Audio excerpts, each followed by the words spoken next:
Pada suatu hari, ada seekor kelinci yang sangat sombong. Si kelinci selalu membanggakan betapa cepat larinya. Ia mempunyai kaki belakang yang sangat kuat untuk berlari seperti angin. Ia selalu memperlihatkan keahliannya berlari cepat kepada teman-temannya.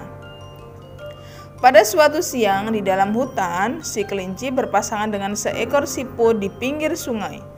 Si kelinci yang sombong meledek siput. Betapa lambannya jalannya si siput. Betapa tak bisa cepatnya si siput berjalan. Si kelinci dengan sifat angkuhnya bicara kepada si siput. "Siput, beranikah kau adu balap lari denganku?" Dia tahu siput pasti menolak karena tak mungkin bisa menang melawannya. Tetapi di luar dugaan si kelinci, si siput menerima tantangan itu. Dan keduanya pun membuat suatu perjanjian dan menentukan hari di mana keduanya akan lomba balap lari. Akhirnya, hari yang sangat dinantikan si kelinci pun tiba. Hampir semua penghuni dalam hutan datang untuk menontonnya. Kelinci dan siput sudah bersiap-siap di garis start. "Apa kalian sudah siap?" tanya pemimpin adu lari kepada kelinci dan siput. Keduanya pun mengangguk. "Mulai!" Dengan satu loncatan, si kecil dengan cepat hilang dari pandangan mata. Si siput berjalan perlahan-lahan, selangkah demi selangkah. Sementara tatapan matanya harus bertuju pada jalan di depannya. Si kelinci berlari sepanjang jalan. Tidak lama kemudian, si kelinci tiba pada suatu tanda di jalan. Tanda itu menunjukkan bahwa ia sudah berlari setengah jarak antara garis start dan finish.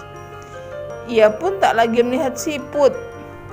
Si kelinci berpikir, "Saya sudah jauh di depan si siput sangat lambat, sehingga ia masih sangat jauh di belakang. Perlu waktu lama bagi si siput untuk sampai di sini. Saya kira dapat berbaring dulu di sini dan beristirahat sebentar di bawah sinar matahari yang sangat hangat. Masih banyak waktu untuk memenangkan pertandingan ini saat saya bangun nanti." Sementara itu, si siput terus berjalan perlahan-lahan. Tanpa berhenti, ia terus bergerak, waktu terus berlalu. Si kelinci masih tidur dengan lelapnya. Dengan perlahan-lahan dan mantap, si siput meneruskan langkahnya tanpa beristirahat. Akhirnya, si siput melewati si kelinci yang masih tertidur di tepi jalan. Si kelinci tertidur lelap sehingga ia tak mendengar saat si siput melewatinya. Ketika kelinci terbangun dari tidur lelapnya, ia melihat ke arah belakang untuk mengetahui keberadaan si siput, namun ia tidak melihat siput. Ia berkata, "Ternyata si siput lebih lambat. Dan saya kira mungkin baru tengah malam ia tiba di garis finish." Si kelinci kembali ke jalan untuk melanjutkan perlombaan lari. Si kelinci berlari dan menaiki bukit. Kemudian ia melihat pemandangan yang menakjubkan. Di garis finish tak tampak si siput. Penonton bersukaria karena si siput memutuskan pita garis finish.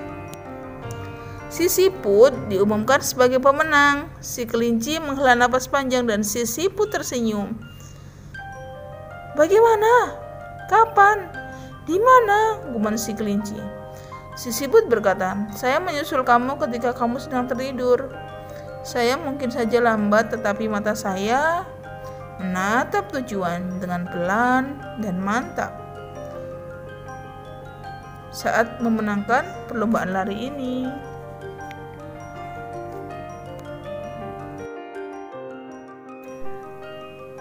Nah, kalian tadi telah mendengar cerita tentang siput dan kelinci.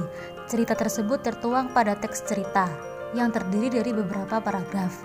Setiap paragraf tersusun dari ide pokok yang ditambahkan dengan kalimat-kalimat pengembang. Nah, mari kita melihat pada paragraf pertama cerita tersebut. Ide pokok bisa dilihat dari kalimat pertama, tengah paragraf, atau di akhir paragraf. Kita ambil ide pokok di awal paragraf, yaitu seekor kelinci yang sombong, karena kalimat-kalimat selanjutnya adalah kalimat pengembang dari kalimat seekor kelinci yang sombong tersebut. Nah, ayo anak-anak, kita mencari ide pokok dari setiap paragraf pada cerita siput dan kelinci.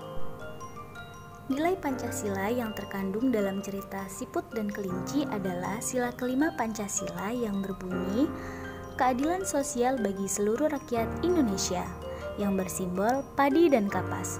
Kita harus menghindarkan diri dari sifat sombong, selalu bergaya hidup mewah, dan perbuatan yang merugikan kepentingan umum, sama seperti apa yang dilakukan kelinci terhadap siput. Bekerja keras dan menghargai hasil kerja keras orang lain sangat dibutuhkan dalam mewujudkan sikap kebersamaan. Selain itu, harus dikembangkan pula sikap adil terhadap sesama, menghormati hak orang lain, serta menolong dan menghargai orang lain. Sama seperti apa yang dilakukan oleh siput ya. Karena suka bekerja keras merupakan pengamalan sila kelima Pancasila. Ayo, nilai Pancasila apa lagi yang bisa kita ambil dari cerita kelinci dan siput? Perbedaan karakteristik kelinci dan siput. Untuk perbedaan golongan hewan, kelinci termasuk golongan hewan vertebrata atau bertulang belakang. Sedangkan siput termasuk golongan hewan invertebrata atau tidak bertulang belakang. Untuk perbedaan cara berpindah tempat, kelinci berpindah tempat dengan cara berlari, berjalan, dan melompat. Sedangkan siput berpindah tempat dengan seolah-olah merayap. Untuk perbedaan alat gerak, kelinci alat geraknya berupa sepasang kaki depan dan sepasang kaki belakang.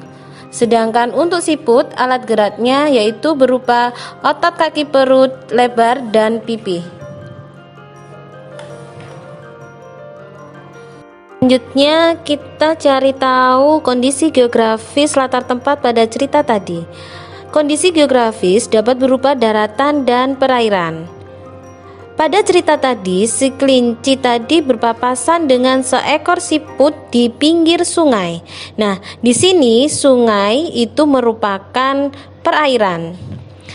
Dan pada cerita tadi, pada saat perlombaan lari, si kelinci berlari dan menaiki bukit. Nah, bukit tadi termasuk apa?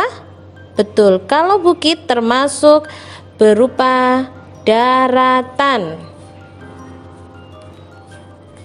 Tadi kita sudah belajar tentang apa aja? Ya, 1. Tentang gambar cerita. Yang kedua, ide pokok dan kalimat pengembang dalam paragraf. Yang ketiga, nilai luhur Pancasila. Yang keempat, organ gerak hewan vertebrata dan avertebrata. Yang kelima, karakteristik geografis Indonesia. Pelajaran tadi agar lebih paham, tugas kalian yang pertama adalah 1. Carilah teks fabel atau cerita bergambar. Yang kedua, bilas satu paragraf dan tentukan ide pokok dan pengembangnya. Yang ketiga, tentukan nilai luhur Pancasila yang terdapat pada cerita. Yang keempat, sebutkan organ gerak hewan dalam cerita tersebut. Yang kelima, tentukan karakter geografis pada latar tempat